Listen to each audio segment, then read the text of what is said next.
Olá pessoal, eu bati um papo com o ex-presidente da República, Fernando Collor de Mello, onde ele fez uma avaliação sobre a política do momento, opinou sobre o risco que a democracia do Brasil sofre hoje e falou sobre o processo de impeachment que ele e a ex-presidente Dilma Rousseff passaram recentemente.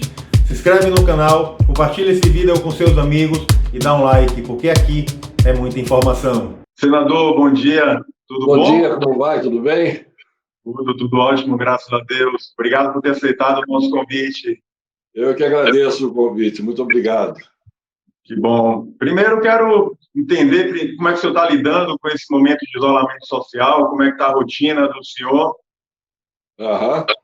Bom, a rotina é aquela que se estabelece rapidamente, não é, para todos nós que estamos confinados, a começar pela presença das crianças em casa, 24 horas, não é isso?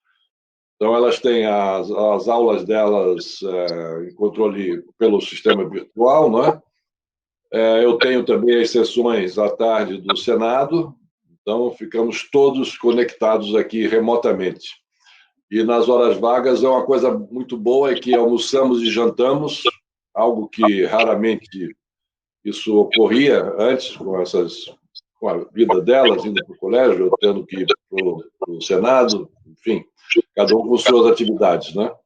De modo que... E o tempo que eu estou dedicando hoje às redes sociais, que tem me deixado muito, muito contente. É um novo mecanismo que eu estou tomando agora conhecimento de forma mais aprofundada e que tem me dado muita alegria pela descoberta em si, né, dessa importantíssima ferramenta que é a rede social e pela repercussão que isso vem tendo. Uma nova forma de comunicação e de diálogo com o público. Como o senhor tem visto, como o senhor observa o momento atual da política? Momento tenso, senador? Sim, um momento muito tenso, vejo com muita preocupação, vejo em gestação avançada um conflito institucional de proporções inimagináveis, conflito esse que deve ser contido, gestação essa que deve ser retardada, para que nós não cheguemos a um momento de conflagração entre dois poderes, com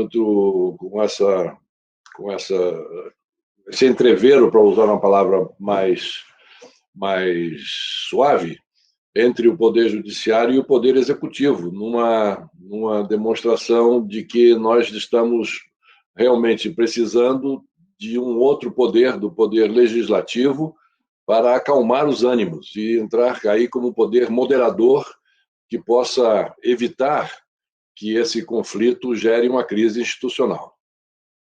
Você viu as reações dessa semana do presidente e dos seus aliados diante das ações de combate ao fake news pela Polícia Federal e pelo próprio Supremo Tribunal Federal? Bom, eu fiquei assustado, porque vindo do chefe do Poder Executivo uma declaração tão contundente de que ordens emanadas do Supremo Tribunal Federal não devem ser cumpridas, e mais ainda, que decisões do Supremo Tribunal Federal não devem ser cumpridas se elas atingem ao presidente da República e o seu entorno, isso é extremamente preocupante, porque uma das bases do Estado Democrático de Direito, além da coexistência pacífica e harmônica entre os três poderes, é o respeito às decisões emanadas do Poder Judiciário. Decisão do Poder Judiciário não se discute, ela se cumpre. Você pode discutir, que diz deblaterar contra ela. Discutir, sim, pelos canais institucionais que nos são dados pela própria Constituição e que são por intermédio do próprio Poder Judiciário. Há recursos para isso, quando há uma insatisfação de uma parte que se vê prejudicada por uma determinada tomada de posição do Supremo Tribunal Federal ou de uma outra instância inferior. O presidente Bolsonaro ele tem participado de inúmeros atos contra a democracia e a favor de um AI-5, que defendem, inclusive, o fechamento do Congresso do Supremo Tribunal Federal. Vivemos algum tipo de ameaça real à democracia na visão do senhor?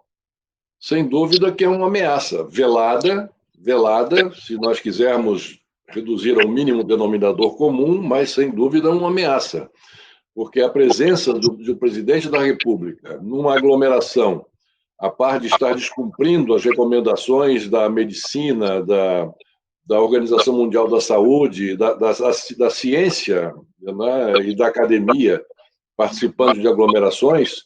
Ele participa de aglomerações em que são desfraudadas faixas pedindo o fechamento do Supremo Tribunal Federal, do Congresso Nacional, pedindo a volta do AI-5, pedindo a volta do regime militar. Então, a simples presença dele e ficar silente diante dessas faixas só se pode depreender que ele, no mínimo, está consentindo que aquilo seja feito.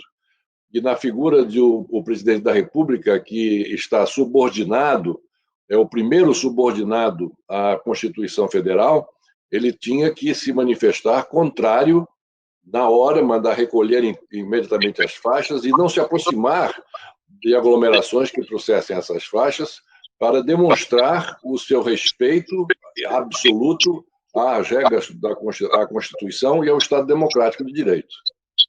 Essa semana, o deputado federal Eduardo Bolsonaro ele chegou a falar abertamente sobre a ruptura institucional no país. Na verdade, essa situação, vindo de um integrante da família do próprio presidente, eleva o grau de tensão do país e preocupa muito na visão do senhor?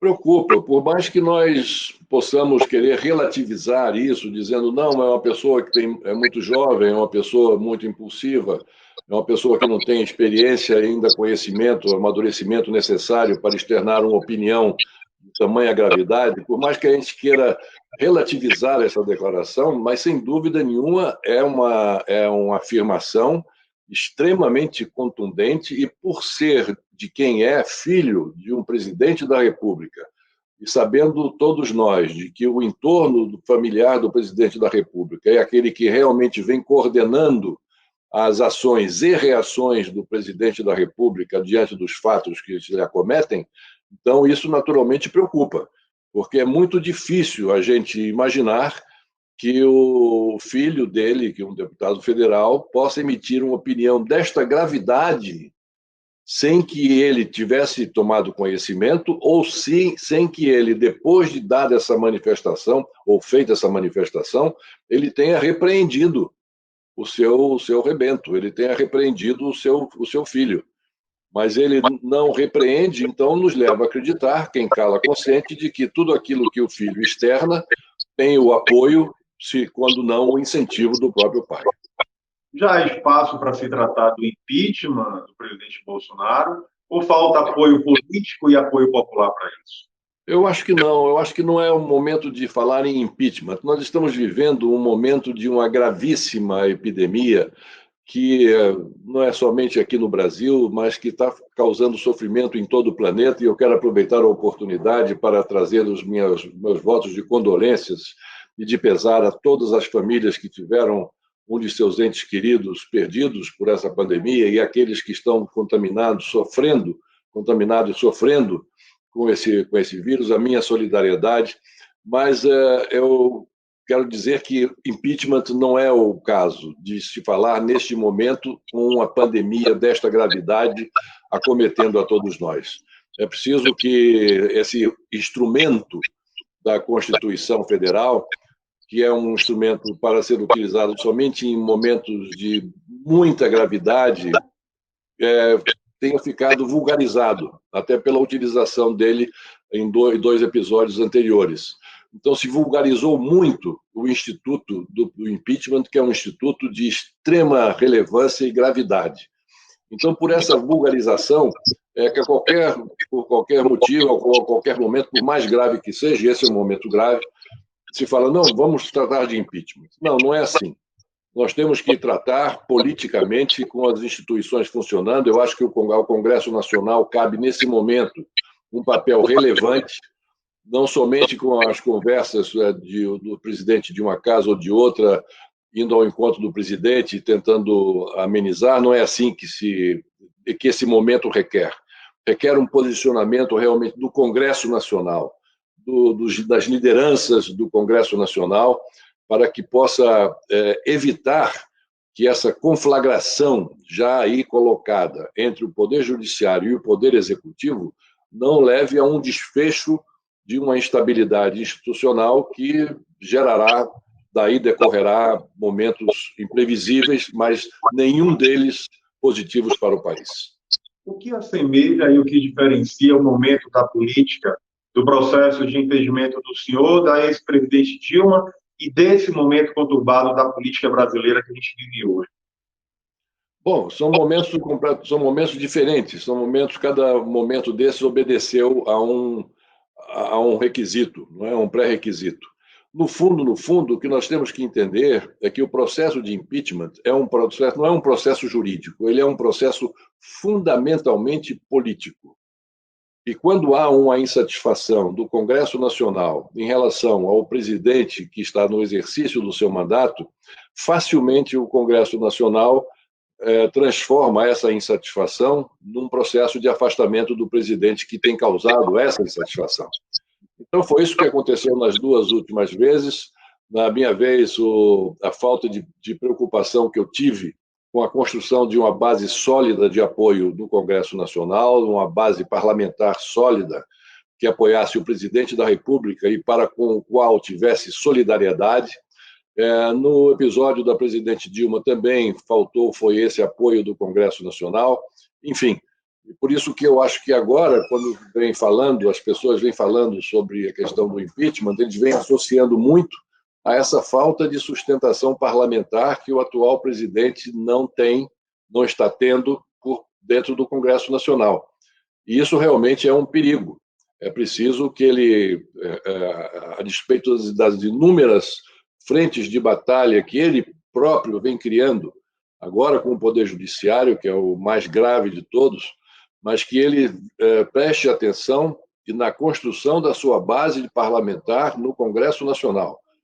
Ele não vem dando provas de que tem essa atenção especial que deve ser dada ao Congresso, porque se ele tivesse também a política, porque se ele tivesse dado atenção, ele não teria simplesmente acabado com o partido dele. Ele foi eleito com um partido que elegeu 52 deputados federais. Então, bancada em torno da qual ele poderia ter já iniciado a elaboração, a construção da sua base parlamentar. Ele, ao contrário, ele dividiu o seu partido, inclusive está hoje sem partido, um presidente da República num regime democrático sem partido. Parece que ele ainda não entendeu que o presidente da República é o líder político da nação. E como líder político da nação, ele deve fazer política. E a política a gente faz por intermédio dos instrumentos institucionais de que dispomos, que são os partidos políticos e os políticos. Não se pode fugir disso no regime democrático. E ele tem que assumir essa liderança política da nação e começar a se entender com as forças que possam compor uma maioria no Congresso Nacional para o país ter governabilidade e, com isso, poder levar projetos importantes adiante, sobretudo no momento em que nós estamos também saindo dessa epidemia, que, se Deus permitir, vai ser logo, nós vamos entrar numa outra crise monumental, muito forte, muito grande, muito preocupante, que é a crise econômica. Nós estamos aí com um número enorme de pessoas desempregadas, desesperançadas, que estão avidamente aguardando que esse período passe para que ele retorne ao seu trabalho, ao seu ofício, volte a tratar das suas questões para obter a sua sobrevivência. Então, para isso, vai ser necessária a presença do Estado muito forte, ajudando as camadas mais vulneráveis para sobreviver a esse pós-pandemia, que vai ser muito sério. Vamos enfrentar esse problema econômico muito grave e somente com muito esforço nós haveremos de recuperar a economia brasileira e, sobretudo, a sociedade brasileira e a população brasileira mais sofrida que está passando por esses momentos tão graves no momento de hoje. O presidente Bolsonaro se elegeu com uma crítica velada à política e aos políticos, e agora a gente percebe claramente a aproximação dele com os partidos do Centrão. Como o senhor observa esse movimento dele e se há alguma incoerência entre o candidato Bolsonaro e o presidente que está se apresentando hoje?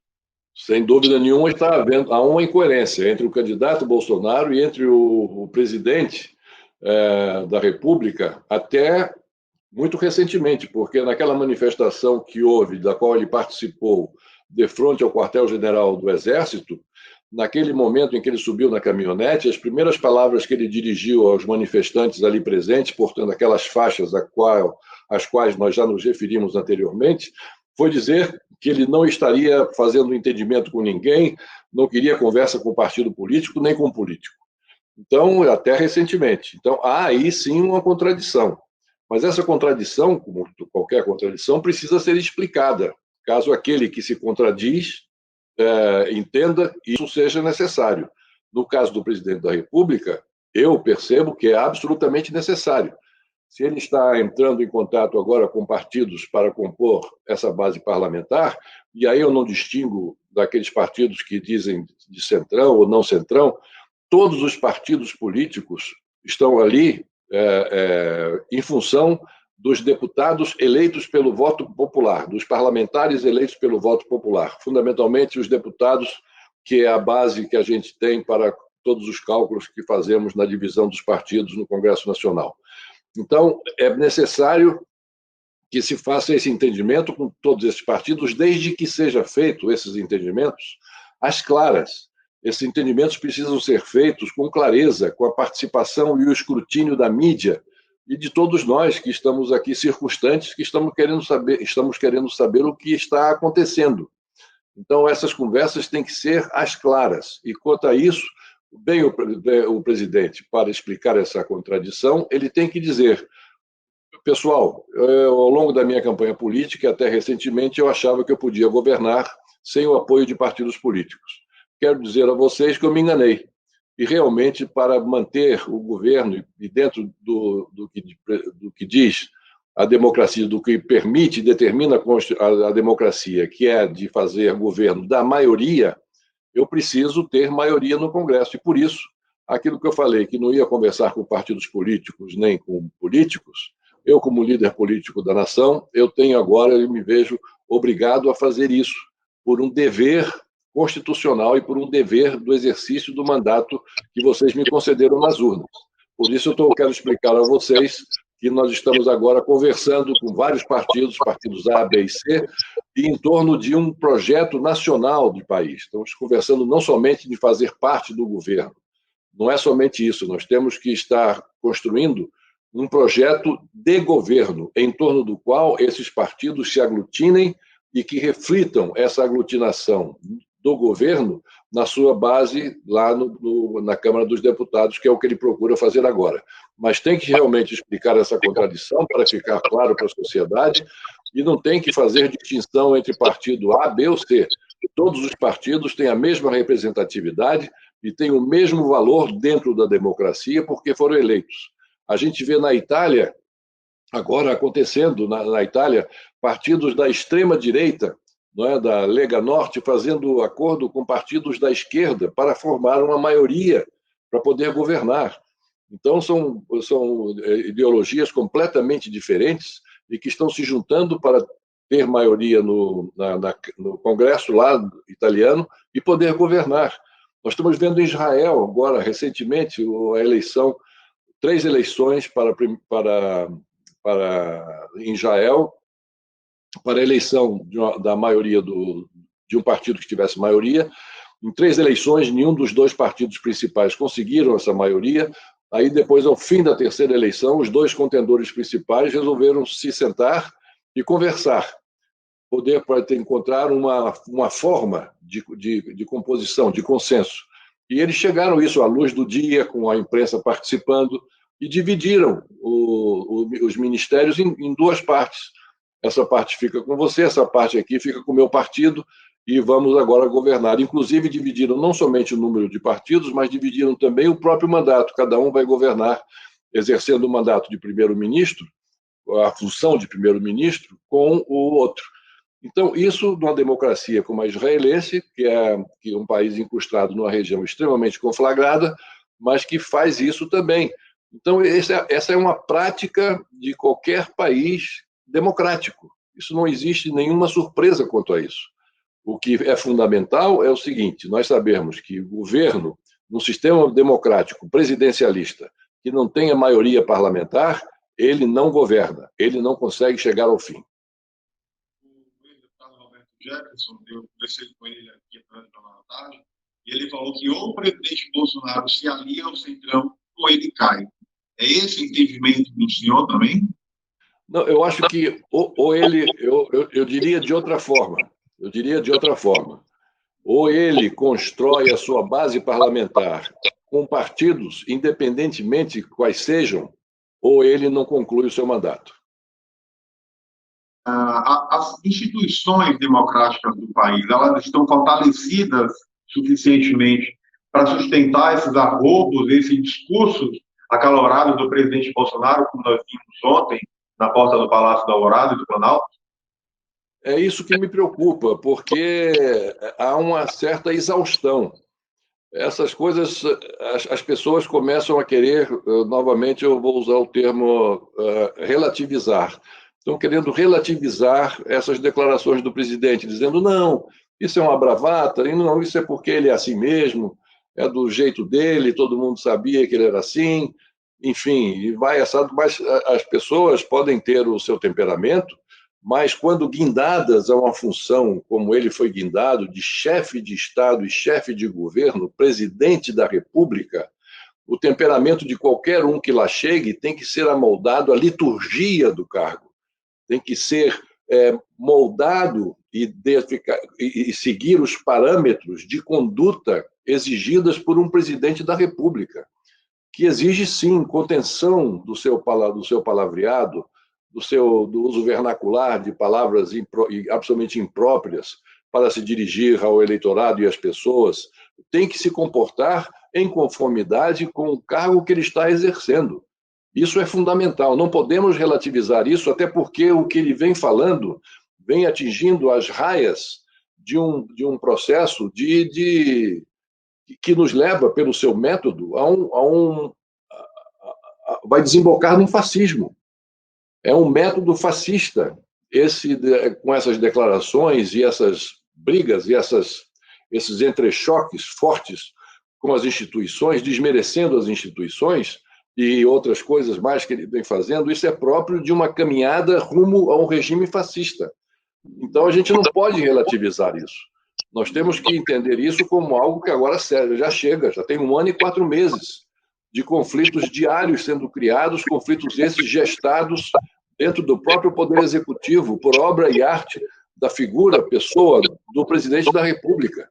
Então, até quando nós vamos chegar a dizer assim, não, isso é assim mesmo, vamos colocar pano quente aqui, um pano quente acolá, isso aí vai passar, está chegando no final de semana, deixa passar o final de semana, na segunda-feira vai ser diferente, aí chega o final de semana, tem mais uma aglomeração, mais uma participação do presidente numa aglomeração, mais um pronunciamento, mais uma discordância com a ciência e com a medicina e com a Organização Mundial da Saúde, com as leis que vigoram, por exemplo, em Brasília, que exigem, obrigam, é obrigatório o uso de máscara, e ele não usa máscara como presidente da República, seria o primeiro a dar o exemplo a todo o Brasil, a toda a população, de que ele cumpre, sim, as leis, inclusive a lei do Estado, do Distrito Federal, em que ele é hóspede, nós todos que moramos em Brasília somos hóspedes de Brasília, e temos que seguir a determinação do governador, que já baixou o decreto sobre isso.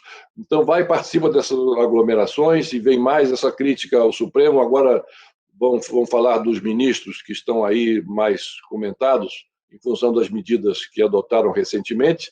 Isso aí vai levar aonde? Aí chega e diz assim, bom, aí na segunda-feira, aconteceu isso, mas não foi um deslize, ele foi realmente instado a fazer tal declaração. Então, nós não podemos mais, temos que parar de relativizar essas atitudes do presidente da República e começar a levá-las a sério. E para começar a levá-las a sério, para nós não desembocarmos num estado que nós não desejamos que o Brasil seja submetido. Preocupa ver a imprensa sempre colocada na linha de tiro do presidente, dos seus aliados mais próximos, e a guerra declarada que ele mantém contra setores da imprensa desde o começo do mandato dele, inclusive. Pois é, isso não é próprio de um presidente da República agir dessa forma. Nós sabemos que uma democracia ela não sobrevive sem uma imprensa livre. A imprensa tem que ser livre. A imprensa não, a pessoa não pode querer uma imprensa que fique todo dia elogiando os seus atos, até porque se os seus atos são desabonadores, esses atos têm que ser denunciados pela imprensa.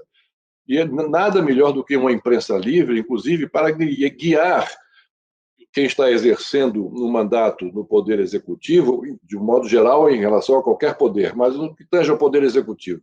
Tem que entender que essas críticas da imprensa vêm no sentido até de corrigir alguns equívocos que venham sendo adotados, no sentido de ajudar, de colaborar, e faz parte do processo, desse entrechoque, não é, da verdade com a ideologia, da ideologia com a realidade, é que nasce a verdade.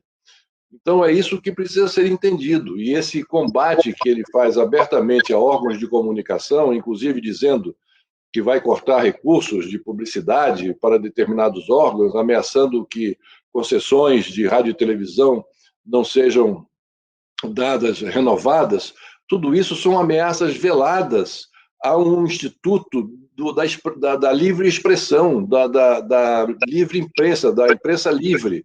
E isso conspira contra os preceitos democráticos.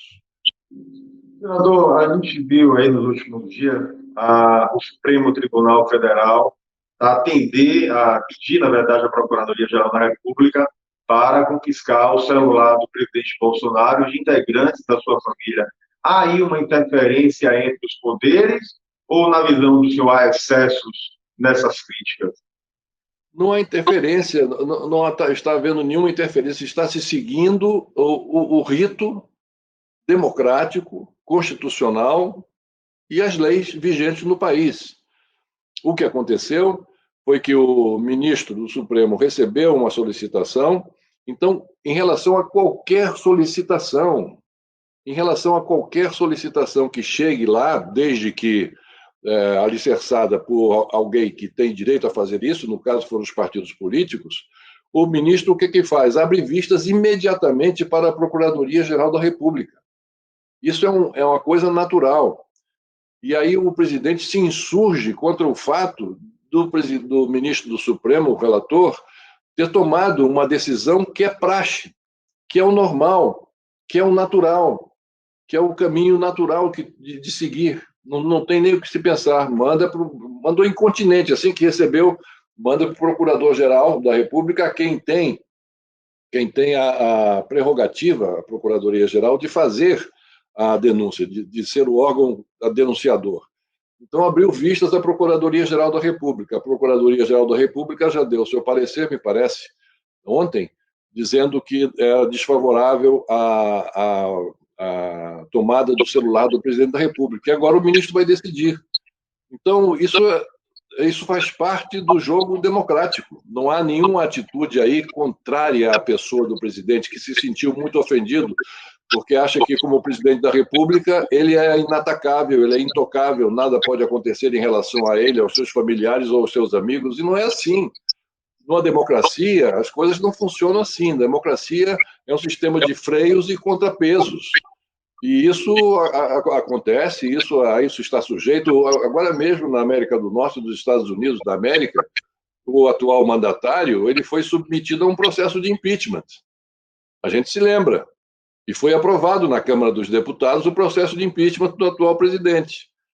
E depois caiu quando foi para o Senado derrubou a medida tomada pela Câmara dos Representantes americanos. Então, isso acontece, isso faz parte da democracia. Não é? Se o presidente quiser fazer um jogo político, como fez o norte-americano, dizendo que aquilo tudo aconteceu em função dos democratas terem a maioria, e volta aí a questão da maioria, está vendo? Não tem maioria na Câmara de Representantes, o governo americano, o presidente americano, então foi submetido a um processo de impeachment. Então faz parte do jogo político ele dizer, eu fui submetido em função do Partido Democrata, que tem a maioria e que fez isso e fez esse gesto em relação a mim, que eu considero ofensivo, eu não mereço esse processo, mas eu vou derrubar esse processo no Senado, porque o meu partido republicano tem maioria, e foi o que aconteceu. Então, quando isso acontece, dessa discussão política, tudo muito bem. Isso faz parte do jogo político, não é? Ninguém fica calado, nem um lado nem o outro. Agora, quando se insurge contra decisões da Justiça, e, sobretudo, decisões do Supremo Tribunal Federal, e mais do que isso, xingando integrantes do Supremo Tribunal Federal na pessoa física, e mais ainda que ameaçando os seus seguidores que vão tocar fogo no Supremo, que vão matar ministros do Supremo, vão assassinar, o que é isso? Onde é que nós estamos? É a lei da selva? Nós temos que rapidamente voltar aos termos da civilidade. Não podemos continuar nesse ambiente conturbado em que a selvageria tomou conta. Nós temos que parar com isso. E esse é o momento do que eu entendo do poder legislativo se fazer sentir e se fazer ouvir, como um poder moderador, firme e que extinga não, que deixe, porque extinguir é difícil, mas que dê um basta, que pare com isso, né? Pare com essa escalada de violência nesse relacionamento entre os dois poderes, para que nós possamos ter a tranquilidade institucional, porque do momento que nós estamos vivendo hoje, nós estamos gestando uma crise institucional que nós não sabemos como e em que vai desaguar. O ex-ministro Sérgio Moro, ele saiu do governo acusando o presidente Bolsonaro de tentativa de interferência política na Polícia Federal.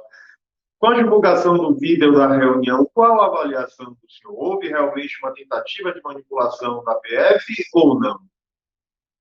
Bom, pelo que eu vi, pelo que eu ouvi, pelo que eu li, não há nenhuma dúvida que o presidente se referia, sim, à Polícia Federal, se referia ao interesse dele, ao desejo dele de mudar o diretor-geral, de mudar o superintendente da Polícia Federal no Rio de Janeiro. Aí, eu não sei se para isso, mas aí já não sou eu que estou afirmando, é o que as pessoas estão depreendendo, porque isso estaria afetando pessoas da sua família. Mas que houve o desejo dele de interferir na Polícia Federal, sem dúvida nenhuma que houve. Qual a lição que o senhor tira do processo de impedimento que o senhor passou, presidente? A primeira lição que eu tiro é a seguinte: governo que não constrói a sua maioria parlamentar não chega ao seu final, não chega a bom termo. Então, a primeira preocupação, construir uma sólida base parlamentar no Congresso Nacional. Como construir essa base sólida sem o tradicional fisiologismo do toma lá da cá, que é tão comum na relação hoje entre o Planalto e o Congresso? Troca de cargos, troca de emendas.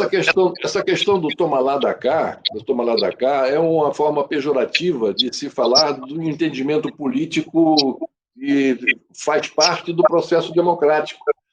É que ficou muito desgastada essa relação congressual, do Congresso com o Executivo, em função desses entendimentos terem sido feitos na época que suscitou esse toma lá da cá, esse termo toma lá da cá, para etiquetar esse tipo de relação, é quando esse relacionamento não é feito às claras, não é feito com a participação da mídia, que todos saibam que fulano de tal, o presidente do partido tal, vai ser recebido pelo presidente da República para tratar de uma aproximação com o governo em torno de um projeto que o governo tenha, em que esse partido se sinta também interessado nesse projeto, porque faz parte do seu ideário, faz parte do seu estatuto, faz parte da sua linha ideológica. Enfim, é por isso que eu vou fazer parte desse governo, porque eu estou afinado com esse governo nesse e naquele assunto. E, em função disso, eu vou ter uma participação no governo para demonstrar a base de que o nosso partido é corresponsável pela execução desse programa de governo. Isso não é tomar lá da cá. Isso é o exercício de uma prática absolutamente democrática, que eu já citei o caso de Israel, né, com o caso da Itália também, e de vários outros, mas esses são mais recentes. Em Israel, sentaram-se em volta de uma mesa, os dois líderes, e discutiram. Isso com a participação, com entrevista coletiva, logo depois da participação, não. Nós dividimos aqui, o ministério tal vai ficar com esse líder, e esse aqui vai ficar com outro líder, e eles se entenderam nesse sentido, porque esses ministérios têm mais a ver com a linha ideológica do partido A, e esse aqui tem mais a ver com a linha ideológica do partido B, e se encontraram num programa de governo que estejam juntando as suas, seja resultante da vontade dos seus dois partidos, e, consequentemente, temos um plano de governo em torno do qual nos associarmos e formarmos a maioria. Isso é exatamente isso que tem que acontecer, não tem essa questão do tomar lá da cá. Tomar lá da cá, se der aso a isso, se der condições de se pensar nisso. E condições para se pensar nisso é quando os entendimentos são feitos às escondidas, são feitas com pessoas sendo recebidas pelo presidente sem estar na agenda e sem se saber direito, né, o que está acontecendo. Isso tem que ser feito de uma forma de publicizar esses encontros e essas tratativas para que não haja dúvida nenhuma de que não esteja havendo isso, que é o tomar lá da cá. O governo do senhor foi marcado por crises econômicas, sobre o confisco da poupança. Queria que o senhor fizesse uma avaliação sobre as ações, sobre a conduta do ministro Paulo Guedes. Ele realmente consegue ajudar o país nesse processo pós-pandemia? Qual a avaliação que o senhor faz? Eu vejo que haverá uma grande dificuldade, porque nós temos aí duas linhas econômicas inteiramente diferentes, não é? Uma é a linha política, a linha econômica do ministro Paulo Guedes, que ele a questão do ajuste fiscal, ele prioriza, ele é da escola de Chicago, de Milton Friedman, de Adam Smith lá atrás, então, que preza pelo ajuste fiscal, pelo ajuste nas contas públicas. Bom, agora acontece que nós estamos sendo vítimas de uma pandemia planetária, com causas aqui terríveis no Brasil, sobretudo para a população mais vulnerável.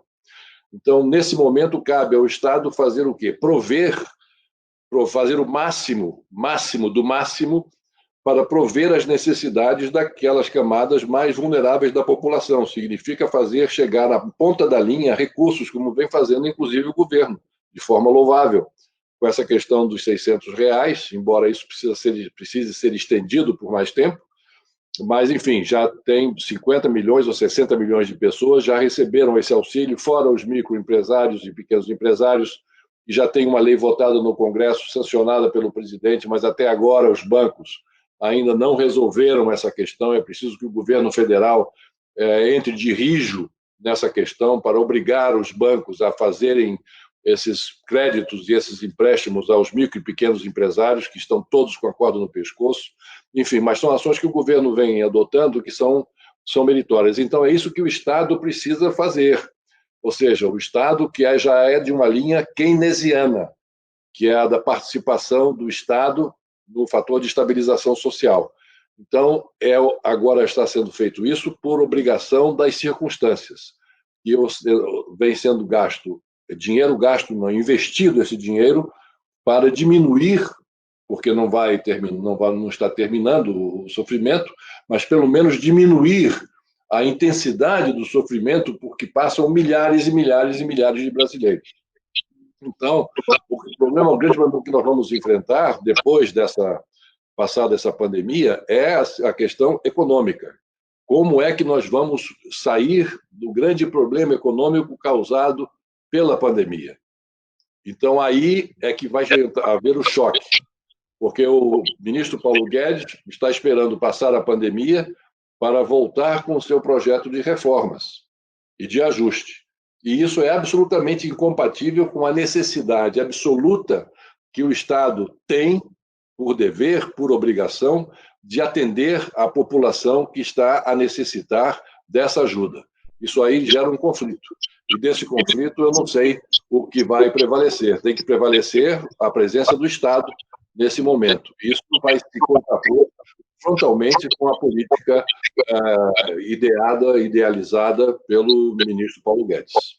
Como o senhor vê as ações do presidente, do próprio governo Bolsonaro, no auxílio, na ajuda à população, que é a maioria população de baixa renda, situação vulnerável, e também ao setor produtivo do país? São medidas que estão aquém da demanda e da crise que nós vivemos hoje? É isso que eu falei agora há pouco. São dois pontos relevantes de que o governo tem se saído relativamente bem.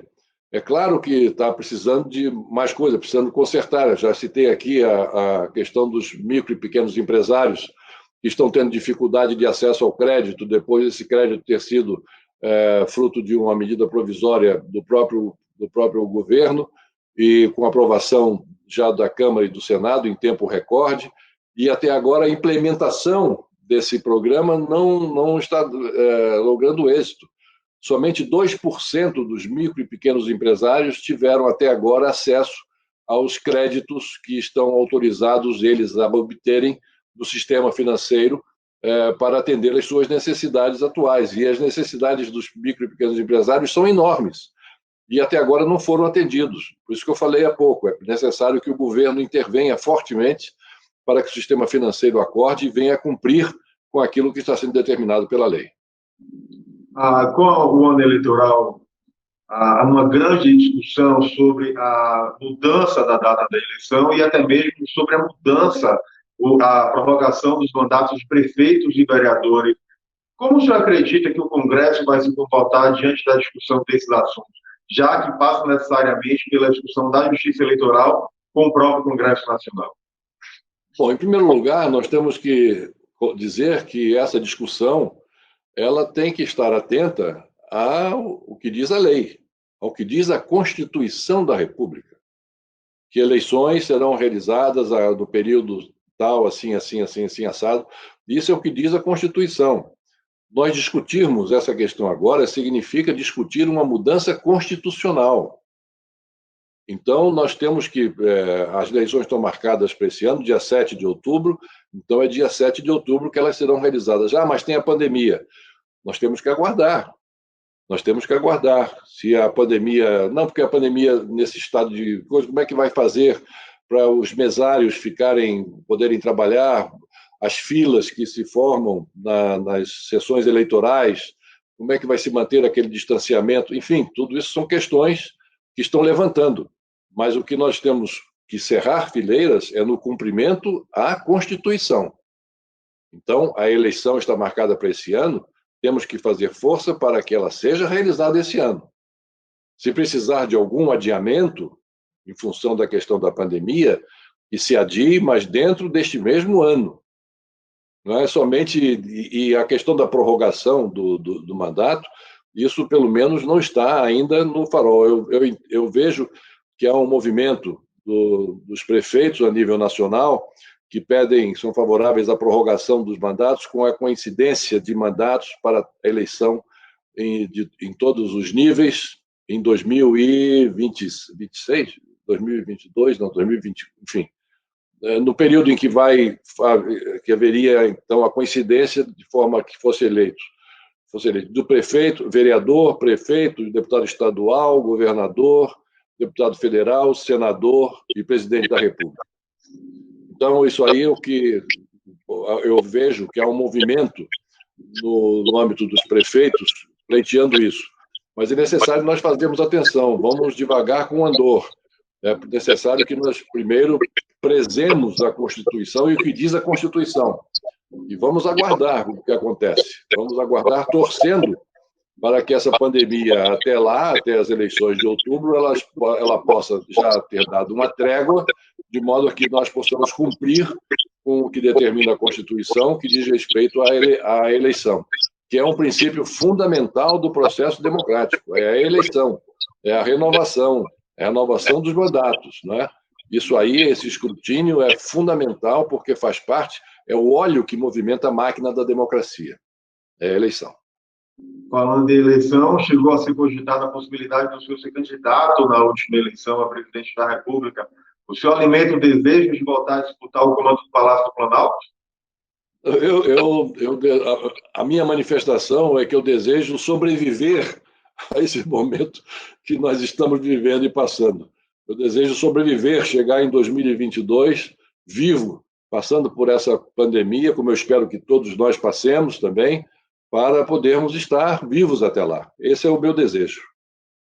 Senador, eu quero agradecer demais a participação do senhor aqui na Tarde Conecta, agradecer a sua disponibilidade de conversar com os baianos, com os nossos espectadores, ver amanhã nas páginas do Jornal à Tarde, e que o senhor mande uma mensagem para a população da Bahia, sobretudo nesse momento tão conturbado que a gente vive da política e esse momento delicado de crise sanitária e de impacto direto na economia do país. Bom, em primeiro lugar, quando a gente fala da Bahia, automaticamente um sorriso tem que vir aos lábios, né? Porque é um estado tão bonito, um povo tão querido, que sempre o que emana da Bahia é a alegria, é a paz, é a tranquilidade, não é?